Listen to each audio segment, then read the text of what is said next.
गौरी पुत्र गणेश भगवान की जय। जय श्री कृष्णा, राधे राधे।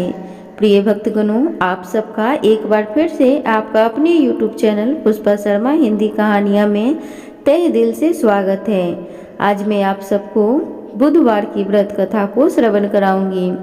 आप सबसे निवेदन है कि वीडियो के अंत तक बने रहें और पूरी कथा को जरूर श्रवण करें। तो चलिए कथा सुनते हैं। पौराणिक ग्रंथों में बुधवार के व्रत की कथा कुछ इस प्रकार है। बहुत समय पहले की बात है कि एक साहूकार का नया नया विवाह हुआ था। उसकी पत्नी मायके गई हुई थी। नया नया विवाह था, नई नई उमंग थी। साहूकार का परिवार भी कुछ खास बड़ा नहीं था। जो रिश्तेदार थे उनके घर बहुत दूर थे। अब साहूकार को अकेलापन खाए जा रहा था। उससे रहा न गया और साहूकार जा पहुंचा ससुराल।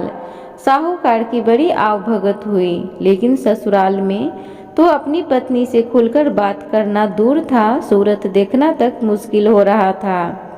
अगले ही दिन साहूकार ने कह दिया कि विदाई की तैयारी कर लीजिए, हमें निकलना है। अब संयोग बस वह दिन था बुधवार का।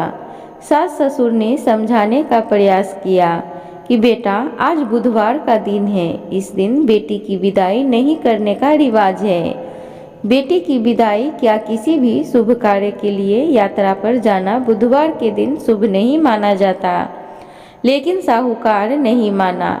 कहा, मैं इन सब बातों को नहीं मानता, आप हमें जाने का आशीर्वाद दीजिए। अब अपने दामाद के आगे सास ससुर की कहाँ चलने वाली थी। मन महसूस कर तैयारी करनी पड़ी। बेटे की विदाई कर दी गई। अब चलते चलते रास्ते में साहूकार की पत्नी को प्यास लग जाती है। साहूकार जैसे पानी लेने के लिए जाता है तो वापस आते ही उसकी हैरानी का कोई ठिकाना नहीं रहता। अपने ही हमशक्ल को गाड़ी में पत्नी की बगल में बैठे देखता है। उसकी पत्नी भी एक शकल के दो व्यक्तियों को देखकर परेशानी में पड़ गई कि उसका पति कौन सा है। जैसे ही साहूकार ने पत्नी के पास बैठे व्यक्ति से पूछा कि वह कौन है, तो पलट कर जवाब दिया कि भैया, मैं तो फलाना नगर का साहूकार हूँ और फलाना नगर से अपनी पत्नी को लेकर आ रहा हूँ।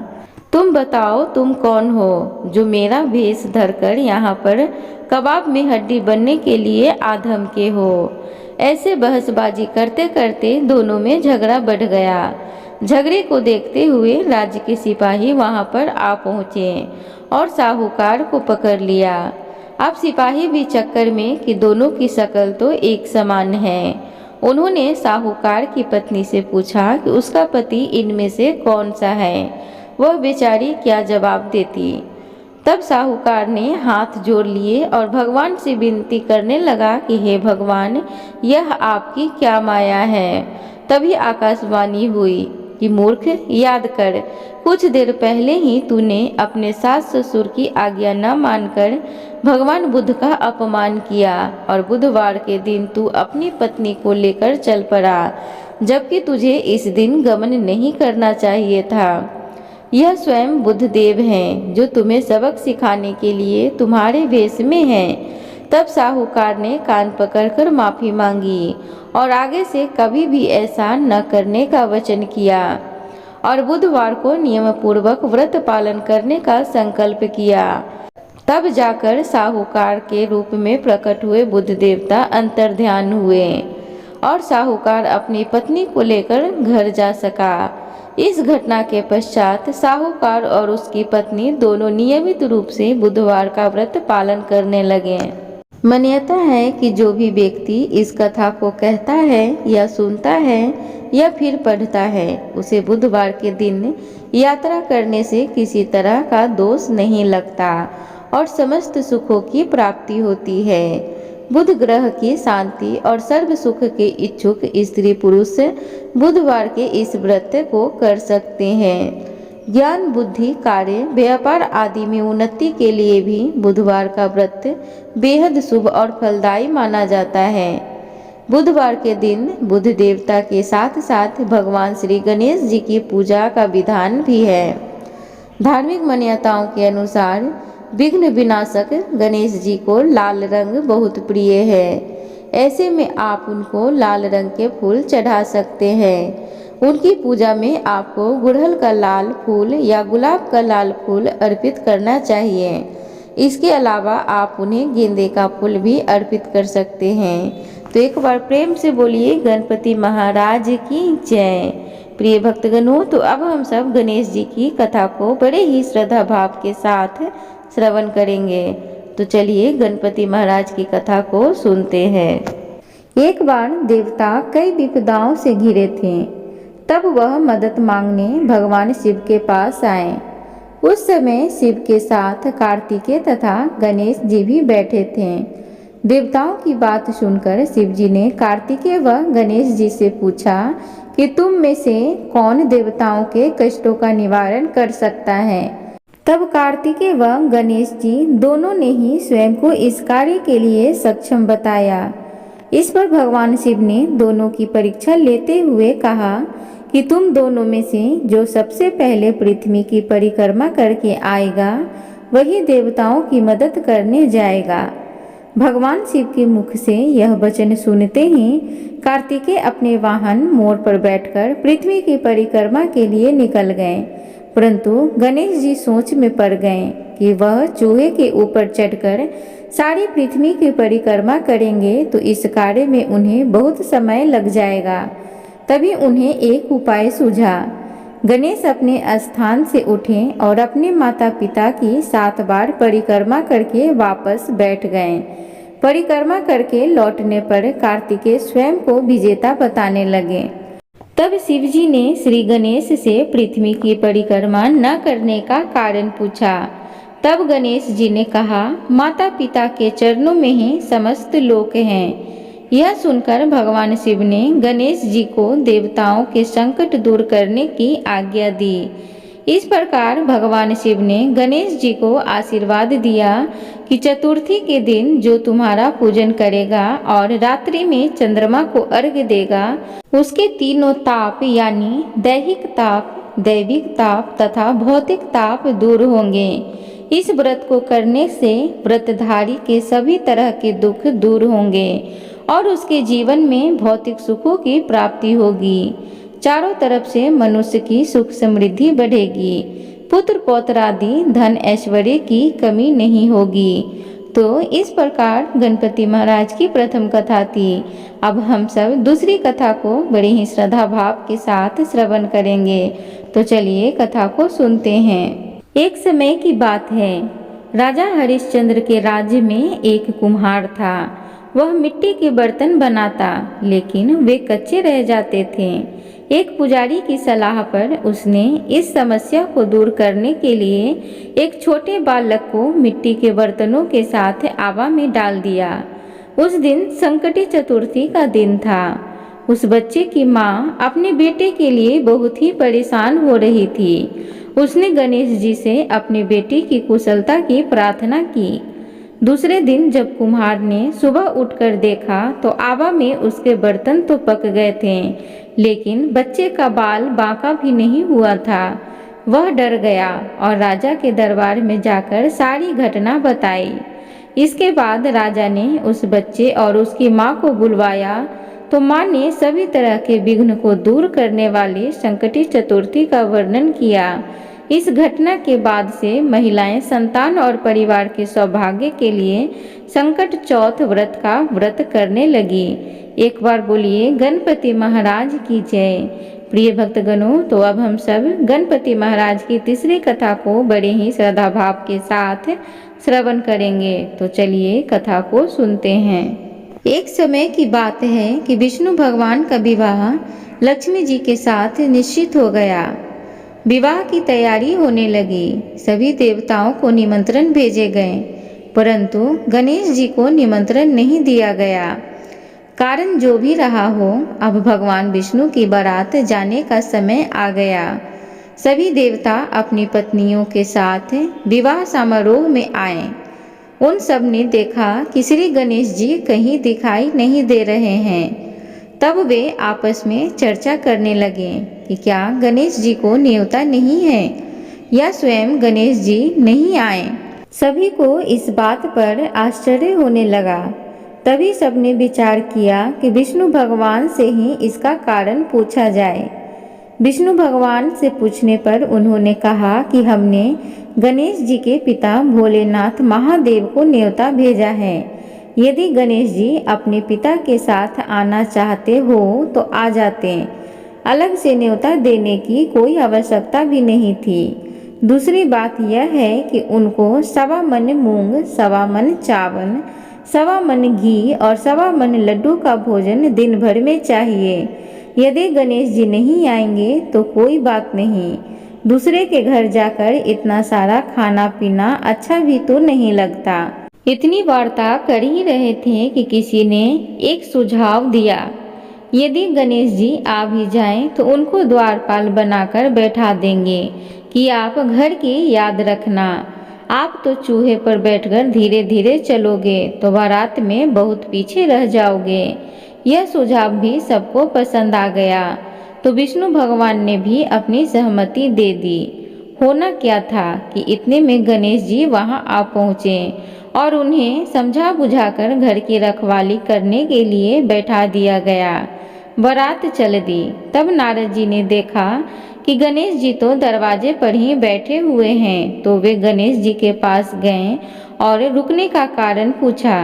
गणेश जी कहने लगे कि विष्णु भगवान ने मेरा बहुत अपमान किया है। नारद जी ने कहा कि आप अपनी मूषक सेना को आगे भेज दें तो वह रास्ता खोद देगी, जिससे उनके वाहन धरती में धंस जाएंगे। तब आपको सम्मानपूर्वक बुलाना पड़ेगा।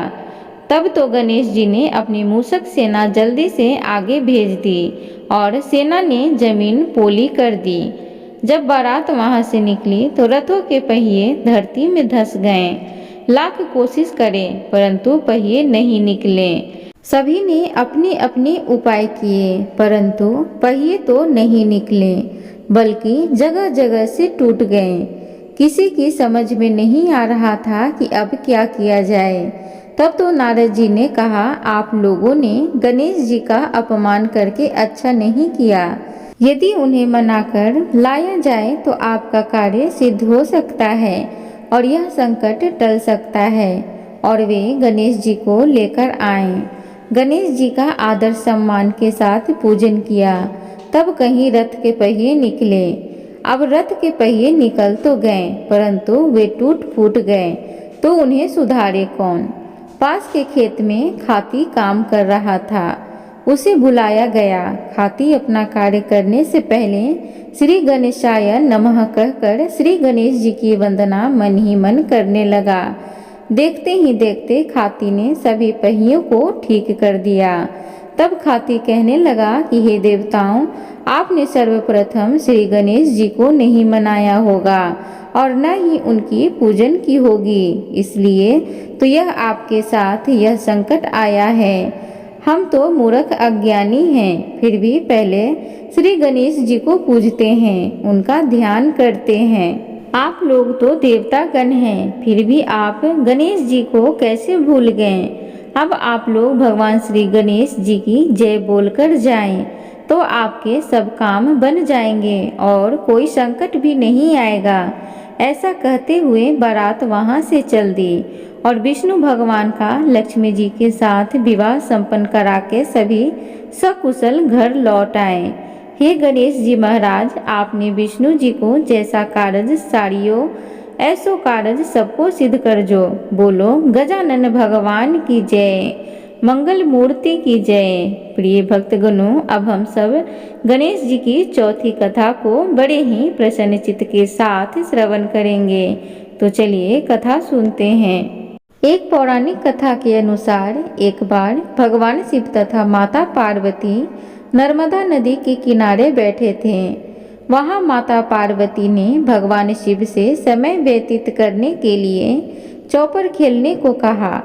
शिव चौपर खेलने के लिए तैयार हो गए, परंतु इस खेल में हार जीत का फैसला कौन करेगा, यह प्रश्न उनके समक्ष उठा तो भगवान शिव ने कुछ तिनके एकत्रित करके उसका पुतला बनाकर उसकी प्राण प्रतिष्ठा कर दी और पुतले से कहा, बेटा हम चौपर खेलना चाहते हैं, परंतु हमारी हार जीत का फैसला करने वाला कोई नहीं है, इसलिए तुम बताना कि हम दोनों में से कौन हारा और कौन जीता।